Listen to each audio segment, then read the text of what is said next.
माफी मांगने का तो सवाल नहीं है, बार बार वो पूछते रहेंगे, हम उसको नकारते रहेंगे। मीर जाफर के काम करने वाले शहजादे राहुल गांधी जी, आपको माफी मांगना ही चाहिए। इतिहास में आपको जयचंद ही कहा जाएगा अगर आप दोस्त को ज्यादा तवज्जो दोगे और देश को नहीं दोगे।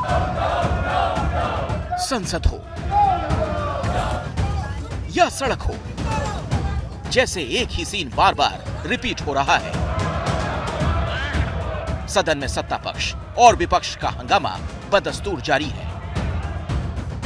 विपक्ष अदानी विवाद पर जेपीसी की मांग छोड़ने को तैयार नहीं, तो सत्ता पक्ष राहुल गांधी से माफी की मांग पर अड़ा हुआ है। 13 मार्च से शुरू हुआ बजट सत्र का दूसरा चरण भी इसी हंगामे वाले रिपीट टेलीकास्ट की भेंट चढ़ रहा है। इसी बीच कांग्रेस की तरफ से बड़ा दावा किया गया।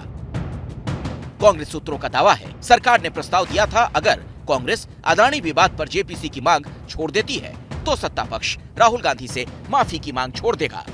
लेकिन कांग्रेस अपने स्टैंड पर अटल है। कांग्रेस कह रही है कि माफी का सवाल ही नहीं उठता।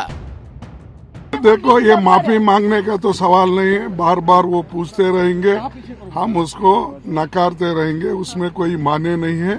ये होना बोल के इशू को डाइवर्ट करने के लिए कर रहे हैं। शाह और शहनशाह जानते हैं कि राहुल गांधी माफी नहीं मांगेंगे, कि ये ड्रामा हो रहा है क्योंकि राहुल गांधी प्रधानमंत्री के दोस्त के कारनामों पर प्रधानमंत्री से जवाब मांग रहे हैं।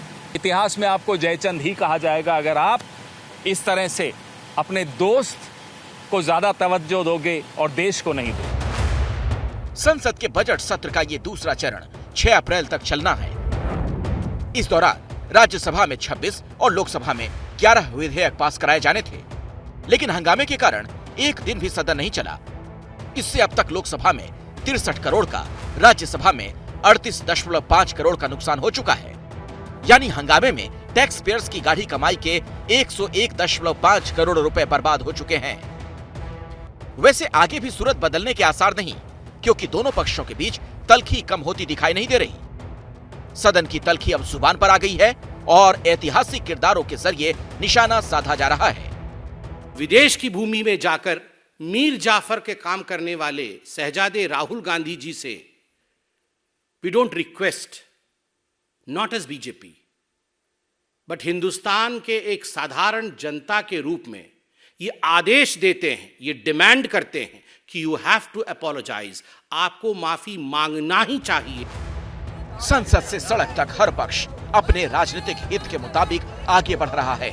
इस सूरत हाल में करीब करीब तय है सदन की कार्यवाही नहीं चलेगी और आम आदमी से जुड़े मुद्दे फिलहाल पार्टियों के हित सधने तक स्थगित रहेंगे।